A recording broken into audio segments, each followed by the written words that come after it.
ladies and gentlemen, boys and girls. I'm the Gnarly Gnome. This is the Weekly Pint. It's the show that is now a show. It used to be something else, and now it is this. Welcome. It requires a little bit of an explanation. The point is for us to all hang out together on a Monday night to kick off the week, to kick off another work week, and to just have a drink together. Within that, we like to talk about what's going on in the world around us, especially when it comes to Cincinnati beer or drinking or national drinking news or just anything that might be happening. Typically, we stick to drinking though, because that's my strong point. Welcome. It is a live show. If you're listening to the podcast, you can tune in Monday nights around 9:30.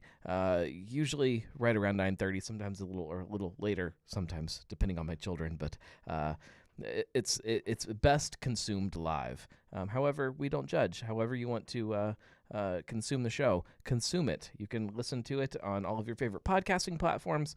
You can view it later after it goes live on YouTube or Facebook, and that's probably it. Twitch, can you rewatch things on Twitch? I don't know. I don't really do anything on Twitch except hit the button that says go live on Twitch. But since it's kind of a happy hour, also an excuse to drink together, the point is to jump on the chat too and tell us what you're drinking and carry on in the conversation with the show, which some of you have already started. I'll pull the chat up in just a second, but Marco is drinking a Sam Adams Oktoberfest, and Michael is drinking a lemon can plus a Listermann Outnumbered Radler. All right, I have a beer right there, and I'm getting ready to crack it open, but we got to keep going with some of the housekeeping stuff. You can kind of take part live in a couple different ways. The chat, as we just talked about, which I'll pull up on the screen in just a second, but you can also call into the show, and that's the drunk line. It's right here, 567-70-DRINK, and you can call into the show, and we'll pull you on that way. I'm really working hard to shift this around a little bit, and it'll be a little bit different. And one of my big experiments, I'm doing it this week to see how well it works, but I'll tell you more about it next week and let you know how it worked. But stay tuned for that. That should be fun. But yeah, you can take part in the chat. It's right there. All right. Michael is already jumping into the topics. He said, whatever your opinion is about pour your own bars, Copper and Flame had one of the best beer selections in the area. You're jumping ahead. We're not going to get to it yet. I will talk about Copper and Flame. That is a large topic that I have written down in front of me. But this show is, we're going to talk about lots of different breweries and lots of different bars and lots of different beers and beverages. I am not sponsored by any of them. I'm more than happy to be sponsored by them, but just so you guys know, I am not sponsored. This show is not sponsored, I should say.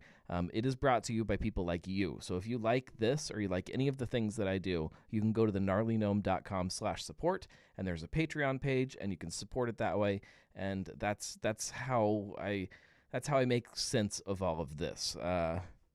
Basically, that's the simple way to put it.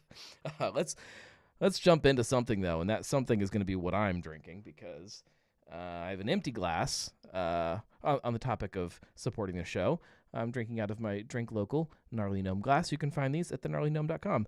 Well, sort of. It's hidden on thegnarlygnome.com right now because the new store is coming. Hopefully in the next couple weeks. We'll see. Whenever I can find time to do it. This is definitely my busy season. I have an event every single month, and then work stuff and family stuff and events and all of it. It is, you guys know the word. It's chaos. If you feel my pain and you feel like you live in chaos also, stay tuned, because when the new store does launch, there's some stuff on there that you might like. I've not had this. I first saw the cans. I was taking a tour of Rhinegeist, and I saw a big stack of the cans and kind of looked at them, and I said, hey, is that coming back? Because this is a beer that existed a long time ago. And it was. This is Sabro Express from Rhinegeist. It's a collaboration with Deschutes, which was, when this was first brewed, there was some pretty crazy rumors going around that Deschutes was thinking about opening a Cincinnati taproom. And just so happened that when some of those rumors were hitting, they were in town brewing with Rhinegeist. I still don't know if there was more to some of that we didn't hear the skinny about. Let me pour this in here, and then we'll read the can, and we'll talk about what this beer is. I'm looking forward to it. Perfect summer beer. This is a hazy IPA with pineapple, brewed by Rhinegeist in collaboration with Deschutes Brewery. And it says on the back, this joint venture between Rhinegeist and Deschutes Brewery is a homegrown hazy melange of bright citrus and juicy pineapple that will put you in an uber luscious cloud of puff puff pass. I don't really know exactly what that means, but I can form my own opinions about that. It's a heady mega rips of fresh pineapple and silky smooth wheat heavy malt bill amplify the deep tropical punch vibes of the esteemed Sabro hop. Tune in, hop on, hop out. 6% ABV, and that's about all it tells us. All right. Once again, I need a fun little beer shelf so you can see what I'm currently drinking on the show. It should be right there. I had all of the Oktoberfest beers stacked over here, and I had to move them because the stack was getting a little crazy. I'm like, I could tell you how many we're in right now in Oktoberfest Quest. If you guys don't know about Oktoberfest Quest, we'll probably talk about it again here in a little bit, but I have currently 26 different Oktoberfests sitting down here in the basement, either already moved through the first round or ready to. There's 6 more that they either have been released or being released this week that I have to also get, and I'm going to guess that there's probably a couple more that I don't have on my list yet that I'm just kind of missing that will be on there.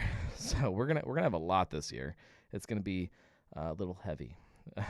So far that have moved on to round 2. I was going to put together a graphic with a whole bracket and everything, but I just ran out of time today. Currently in round 2, we have Mad Tree, West Side, Braxton, High Grain, Cartridge, Fretboard, Brink, Rhinegeist, and Warped Wing. Still to compete in the first round, we have Narrow Path. Should I tell you who they're? No, we'll leave that a surprise. We have Narrow Path. I'm going to jump around so you guys don't know who's competing against who. Narrow Path, Sonder, Municipal, Northern Row, BJ's, Grainworks, Esoteric, Sam Adams, West 6th, Big Ash. Northern Row has a collaboration fest beer. 16 lots. I believe they're canning it. I need to double check my email on that one. I don't know for a fact they are. I think they are. 16 lots, Third Eye, and then West Side's fest beer.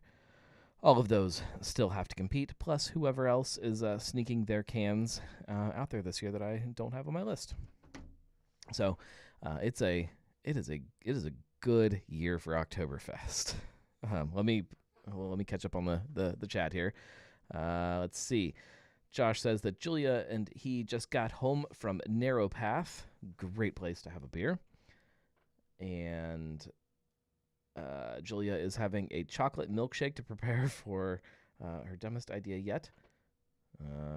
Also had Narrow Path's Lovetoberfest tonight. All right, let me dive into this Sabro Express. It's hazy.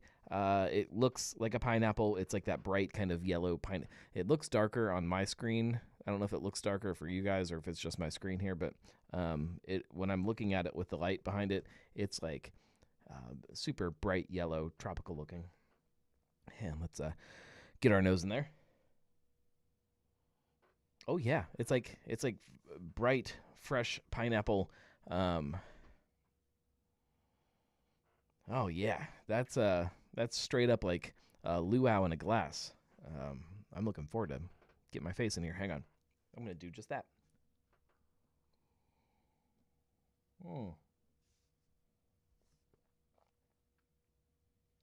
All right. Oh my God, that's good. God, I know that, especially, probably a couple years ago, people were kind of giving fruited IPAs a little bit of a hard time, or fruited beers in general have kind of over the years gotten a bit of a a ribbing, I guess, from beer nerds. I don't 100% know why, except for the whole tradition versus non-tradition thing. Um, this is a really good beer. I could drink this all summer long. Just by the pool, sitting out on the patio at night. Man, that's a good beer. I'm also, you want to go behind the scenes a little bit. I'm trying new headphones right now, and I'm kind of hating them. So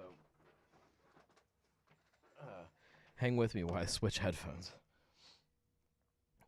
These are the headphones that I edit on, and I don't like them on the live show. So we're gonna switch them. It doesn't really affect you guys. I can't hear myself right now, which is a very strange feeling. But yeah, that beer's good. And I guess I'm probably one of those people that does not typically lean into fruited beers, especially. Oh, that's better. Especially on the IPA side, like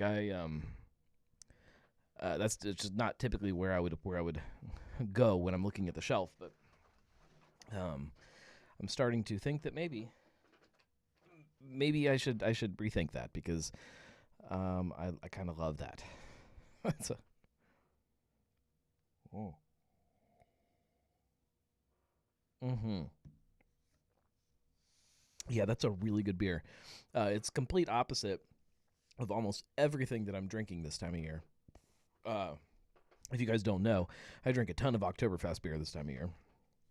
And I have so much of it that not as much right now, but especially when we head into kind of late September and early October, once kind of the quest is done, and I'm like, okay, now I've got all these beers that I need to consume so they don't go bad. I really, really lean heavy into kind of that traditional style. This is great. But yeah, this is where I am this time of year. It's Oktoberfest season. I've officially ripped off the Band-Aid and am now ready to hit every Oktoberfest festival that I can possibly get to. As many as my family will allow me to get to, because we went to Germania's Oktoberfest, Germania, depending on how you want to pronounce it, this last weekend. This weekend that we're just coming out of, I guess, depending on when you're listening to this. And it was freaking incredible. A couple things jumped out at me, but they kind of rearranged things a little bit this year, and the setup of the festival was, I think, the best that I can remember it being. They had the rides all in the very back of the field up on top, so it kind of kept that part separate from kind of over down by the front beer garden, and then up the main field up there. Just really, really great layout. And then the armored combat. I don't know if anybody was kind of paying attention to some of the social media promotion ahead of time, but they kept teasing that they were going to have, we've got all this German beer and German food and singing and dancing and this and that and armored combat and this, and just kind of slipped it in there and never really said anything else about it. And so I was a little curious to what they were talking about. And I got there on Friday night and was kind of walking around and getting the lay of the land. And sure enough, they had a ring of lumber built for people to stand in, and they would put armor on and take these weapons and then just hit each other over the head with it until people fell down. And then the person that didn't fall down won. It was the most bizarre, entertaining, fun thing ever. I absolutely loved it. It kind of goes back to that same thing we've talked about a whole bunch with beer festivals in general, about how we're kind of over this idea of a normal beer festival. Like, nobody wants to just stand in a parking lot and drink beer and bake in the sun.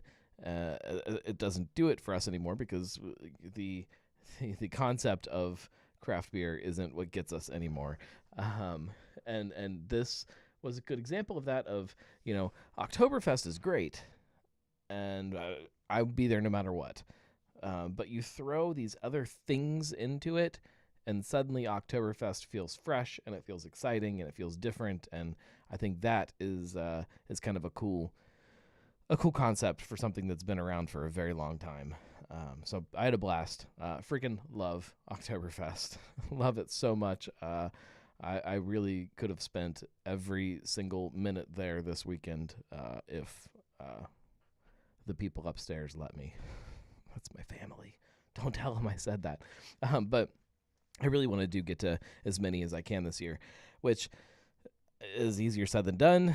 For anybody who has a family, especially a family with small children, you understand how difficult that is to make anything happen. We are in the middle of cheerleading season, which is a constant thing on the weekends. We're getting ready. My oldest is already back in school. My youngest is getting ready to start preschool, so we're going to be thrown into all of that stuff. It's it's just a lot of things, so it makes it hard to then when the weekend finally rolls around, like, oh, we're going to go we're going to go to Oktoberfest and just drink. Got to mow the grass at some point. Before we get into the big topic, I do want to kind of go with a couple other kind of local news stories. We'll start out with the one that dropped first, and that is with The Point at Braxton. There's a couple things to be said about this. Number one, the tap room is not closing.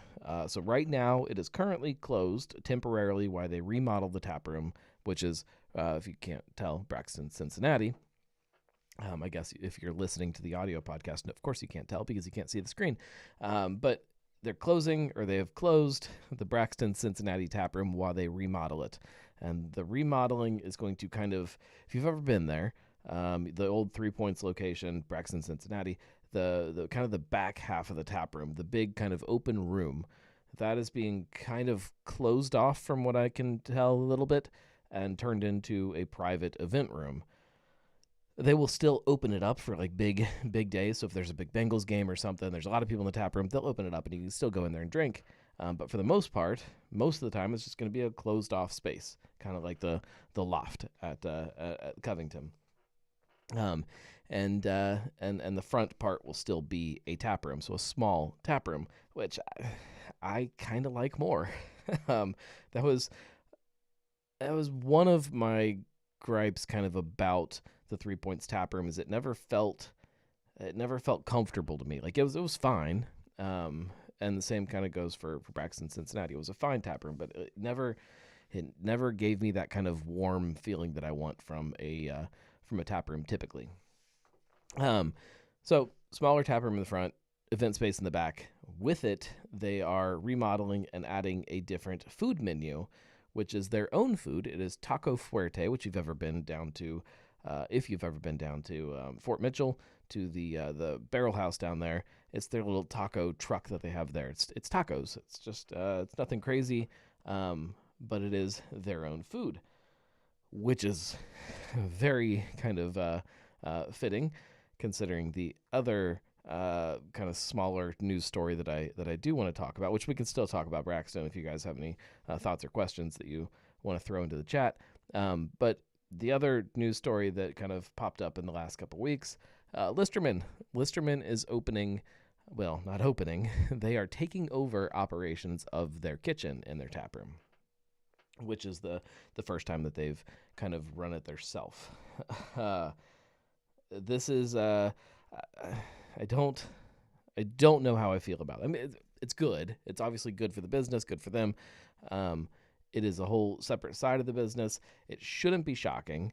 I did write kind of a post about this. If you didn't see it over on the gnarlygnome.com, you can go read that. But it shouldn't be shocking because it kind of seems to be the way that almost everybody is going to be. We just talked about Braxton, Cincinnati, kind of bringing the Taco Fuerte in there. It's if you're going to have food,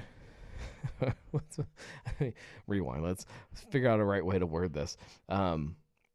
So in the blog post that I put, I mentioned that there, again, this count is hard to put into an actual number, but If you're looking at local tap rooms, like local places, so I'm not counting like High Wire and the West Sixth Box Park and that kind of stuff. Local places, we have 59 breweries that have a ongoing food partner, if my counting is correct. 59. 41 of those, the food program that is ongoing is their own. So they are running either a kitchen, they're running a full-on brew pub, they might even own a food truck that is sitting outside that looks like it's not part of the brewery, but they own it and they're running it. The other 18 are food partners. So a food truck that is a permanent place, a restaurant that has a hole in the wall, literally like a hole into the tap room, so they can sell through the wall via a window. That's so 41 versus 18. My iPad is, of course, fighting with me tonight. So hang on. So the idea that you can operate. I'm gonna turn that off. When the taproom law was changed, or the A1C was enabled here in Ohio, which allowed people to have their own tap rooms without having to have a brew pub. There was a wave of places like Matry 1.0 when they opened. It's just a tap room. You would bring in food trucks when you could, but you would go there for beer, and that was it. That started to shift again with, if my count is correct, started to shift with Matry once they kind of set this precedent that, look, you can partner up with somebody and you can have a partner that runs the food for you, that also is always here. Hang on, guys. I can't pull up the chat because of my goofy system here. There we go. Julia says, if you've ever wondered if it's a good idea to take a bite of a fresh Carolina Reaper, it's not. I actually have never really wondered that. just for the record. So the two tap rooms that are kind of shifting their focus, changing some food things around. In the case of Braxton, bringing events more front and center, which is a good representation of kind of what's happening with taproom culture right now. Food is more important than ever. Event space is more important than ever. All of that stuff becomes front and center to what makes a successful space. It's very different. Marco also says he's never wondered what it's like to bite into a fresh Carolina Reaper. Hopes that Julia's okay. All right, we'll talk about the big one now.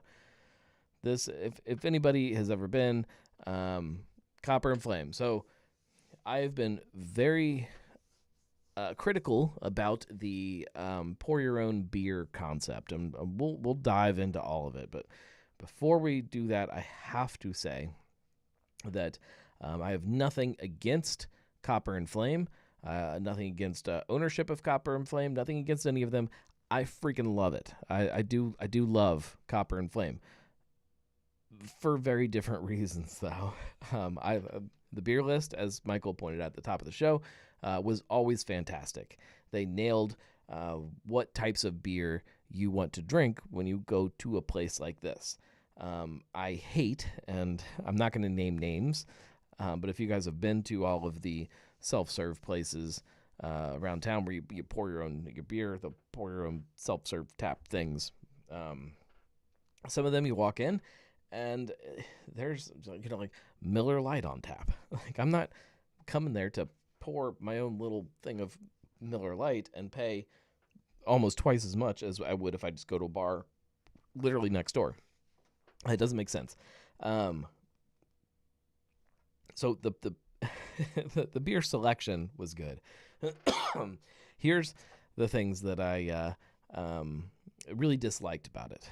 I hate the places that you go to, and I'm not saying this was Copper and Flame, but I think that if you've been to a couple different pour your own beer places, you very quickly kind of understand that most of them are very similar type of vibe, and that can affect your decision to go to another one. And part of that vibe is that you don't have any interaction with people, and I don't like that. When I go out to drink, I like to interact with people around me. If I'm going with a group of people, that eases up the need from the staff in the bar or restaurant that I'm going to. But if I'm just by myself or with maybe one other person or two other people, we might want some interaction from staff.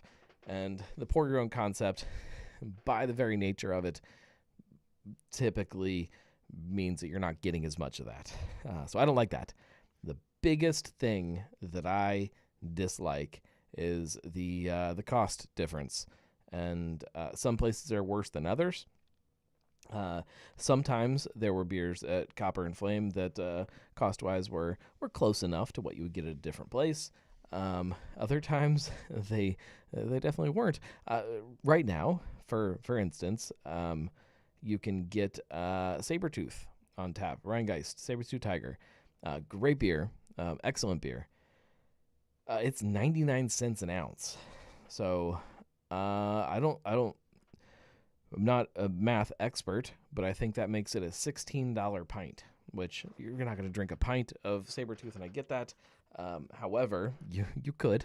That is double the cost that you would pay. It's on tap right now down at the Element Eatery. And it is double the cost of what you would pay for it there. And I get that those are two different parts of town and different neighborhoods and all of that. That's double the cost is a little extreme for me. And I get it. I'm not necessarily the target customer, but that's the things I don't like about it. So I'm not surprised, because I definitely see from the consumer's perspective when you walk in. It's very quick to see some of those things, that the interaction with the people that work there, and by far, out of all of the self-serve pour your own places that are in Cincinnati, Copper and Flame was the best about their staff interacting with people and helping them make beer decisions and answering questions. And the food was phenomenal. Food was great. So they were doing better than a lot of the other places are. But it was still there. It was still kind of hidden behind things that this feels different than a normal bar does. And people picked up on that, and I don't think people liked it. And, if you saw the show title, the other big thing is this shift that's happening culturally, like right now with tipping culture. It was when you go to Copper and Flame and you paid your bill, the tip screen pops up automatically and auto-populates, which, whatever. I understand there are people that are washing dishes and cleaning up people's messes and things like that. I personally, and I know that there's probably a lot of people that also feel this way, don't think that those should be jobs that rely on the tips of customers. I think that the people who should rely, if they should even rely, is probably questionable, but the people that should be relying on tips are the people that are giving direct service to customers face-to-face. I think that's kind of the way it should work, if even that way. Not a place where I walk in, get a card, and I'm not just speaking for Copper and Flame now. I'm just speaking kind of a bigger sense about some of the places around. So if I walk in And uh, to keep it away from Copper and Flame a little bit, I will talk about an experience at a different pour your own place recently. Walked in, and this was during the week. I was going to grab just a couple of tasters of some stuff while I was killing a few minutes before a meeting, and walked in. There was nobody in the place, not a single person. Which, okay, that's fine. Walked up to the counter, waited a while because the person was in the back. They came up. She asked. She said, "Do you know how this works?" And I said, "Well, yeah." And she said, "Okay." And I handed her my card, and she swiped it, handed me my card, and she said, "Have fun." And then she turned around and left. That's fine. I did say I know how it works. So then I turn around to the empty room, and I go over to the wall of taps, and I found a bunch of beer that is very boring beer that I've had 1,000 times, including the aforementioned Miller Lite, things like that. Had a couple tasters, just kind of was over it, and so paid my bill and I left because I didn't like it. I didn't like the feeling. I didn't like the interaction. I didn't like the emptiness, the soullessness of it. It's not what I want out of a bar for me. And I think that that's true for a lot of people. I also think that I probably shouldn't have had to tip her. It seems crazy to me, and I did. Don't get me wrong.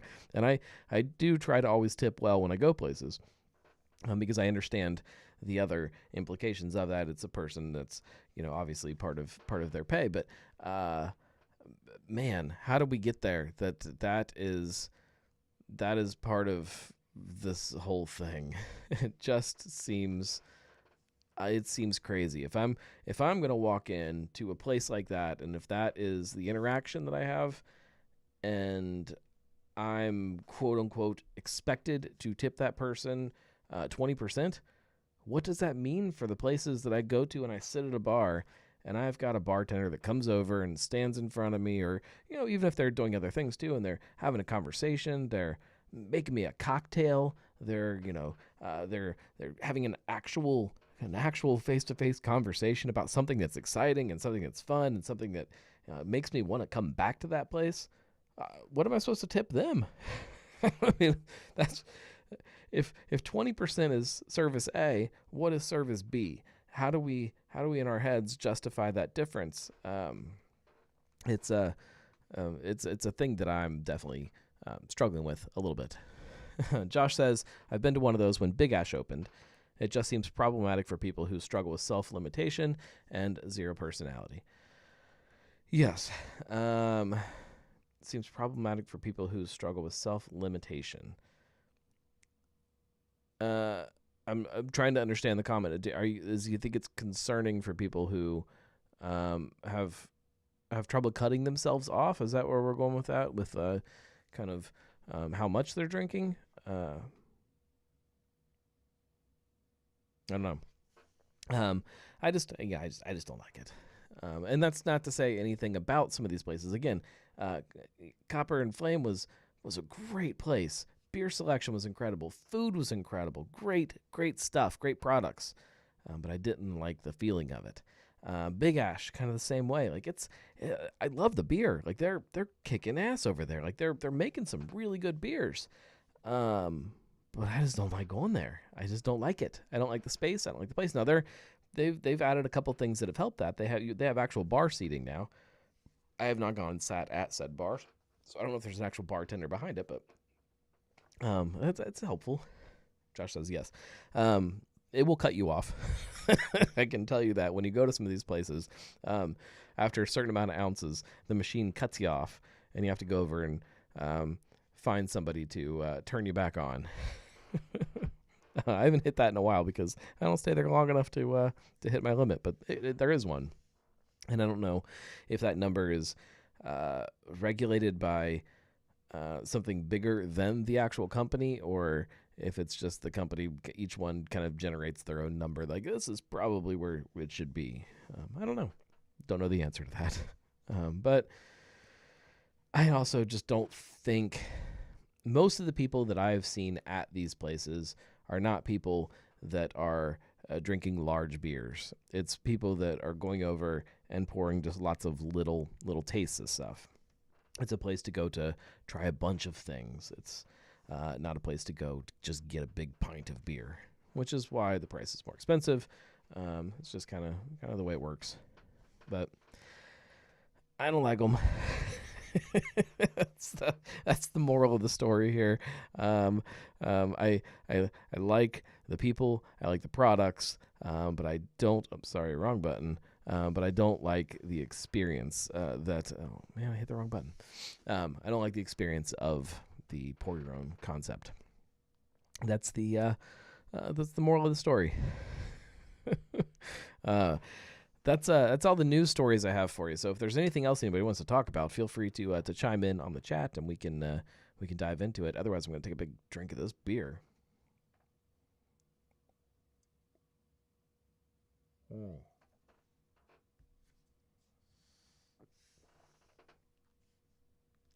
That is excellent. We are, if anybody is a long time listener of this show, you know that a couple times a year, my family and I, we go camping, and it usually falls on Memorial Day and Labor Day. So this coming weekend, we will be camping. And one of the days while we're camping, we're going to have a feast. We're going to make a whole bunch of food. We're gonna smoke some pork. We're gonna make some stuff over the campfire. We're gonna just do this whole big giant feast. And we decided to make it all kind of tropical themed stuff. And I'm starting to think that I probably need to get a bunch of this beer to put in the cooler, because it seems like it would probably be perfect with a luau. Josh says, it also feels bad to unwind after a big day, go drive to a place, and then have to serve yourself and pay a premium for it. That's it. That's not what I want to do. If I want to serve myself, I'm just going to do it here. If I don't want to see other people, I'm going to do that here. That's the beauty of my basement, is that when I need to just be alone, here we are. I've got a bar, and it's got a TV, and I get to choose what channel it's on. And if I want to go just get up and pour a beer, I'm just going to get up and go pour a beer, because it's my basement. I have to do that. I don't want to go somewhere else and do that. It doesn't make any sense to me. The food is the only exception to that. And again, Copper and Flame had that nailed. Their food was, it was good. The space was also just not big enough for what they were doing, in my opinion. But I'm curious to see what goes into where they were, what replaces them, and if this pour your own thing sticks there, or if somebody goes a different direction. We'll see. And I wish them all the best of luck. Ownership, great people, and best of luck. There's no ill will towards people or anything like that. Just the concept isn't for me. We'll go ahead and wrap it up, guys. If anybody is not paying attention, we have a bunch of stuff coming up on the calendar as far as things for the Gnarly Gnome. We've got Big Sis coming up. We have Beer, Booze, and Bonks coming up. And we have the Oktoberfest Quest finale live also coming up. The dates on some of those are set. Let me pull up the calendar so I can not lead you astray. So, there's even more than that I should probably talk about. So we've got not this coming weekend, not Labor Day weekend, but the following weekend. I'm going to be judging Hops and Flops. That is a March 1st event. They are doing this wild belly flop contest. I will have a blog post up about it. I'm gonna say early next week at the latest. So I'll have all the details and everything for you in there, and kind of my thoughts about it. I think it's brilliant. And I'll be there. So put that on your calendar. That is Saturday the 9th. And then the following weekend, I will definitely be up at Figley for their Oktoberfest. Because, it's Oktoberfest season. I'm going to make it to as many as I can. I'm hoping... No, I'm not going to promise that I'll have some new fresh lederhosen by then, but I think I'm ordering some new lederhosen in the next week or so, because I'm getting really sick. This is not interesting to anybody but me. If anybody knows what Bundhosen are, that's what I wear, and it's kind of like those. They're not shorts. They kind of come below the knee a little bit, so they're a little bit longer. They're great when you go to like Chris Kindle Market and things like that, because they do cover up more of your legs, especially for some big socks. I'm looking for some good short shorts. That's what I need, because this last weekend it was freaking hot. But I'll definitely be at Fig Leaf, maybe with new lederhosen, maybe not. We'll see. If you see a lot of my thighs, you'll know that I have my my new ones. Well, then we have the following week, so that's the 16th. Then on the 22nd. That's Big Sis, and everybody needs to make it down for that. That is, obviously, you guys know Big Sis. This is a charity beer that we make every year in memory of Mike Cisneros, who started Cincy Brewcast with me. We're going to raffle off a bunch of stuff, raise some money, drink a bunch of beer. You guys know the drill. That's at Darkness on the 22nd. Again, there'll be a blog post a week or so, maybe even 2 weeks before that one.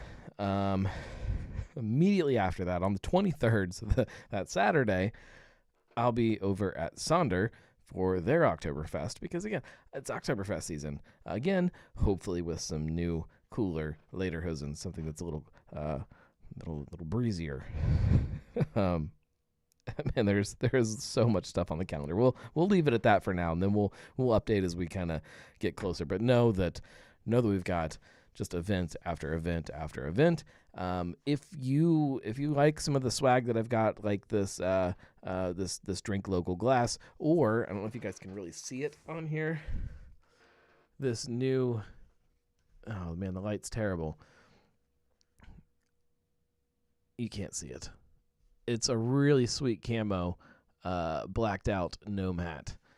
I might have those available by some of these events. Probably not Big Sis, but some of the later ones, Beer, Booze, and Bonks and Oktoberfest Quest, things like that.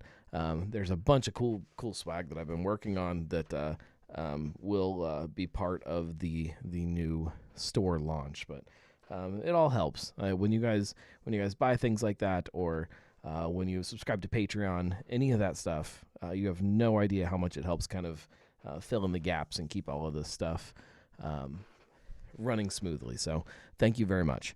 It also helps just to listen to the show and share with your friends. That's the real secret to this, is consume the content when I make the content. That's what keeps the world going around. Thank you very much for everybody who tunes in every week. I appreciate you guys a lot. And we'll be back. We'll keep doing this. We'll be back next week, and we'll probably be talking about Oktoberfest beers, because there's so many of them. It's so much Oktoberfest. It's the greatest thing. I love it. We'll see you guys. Thank you very much.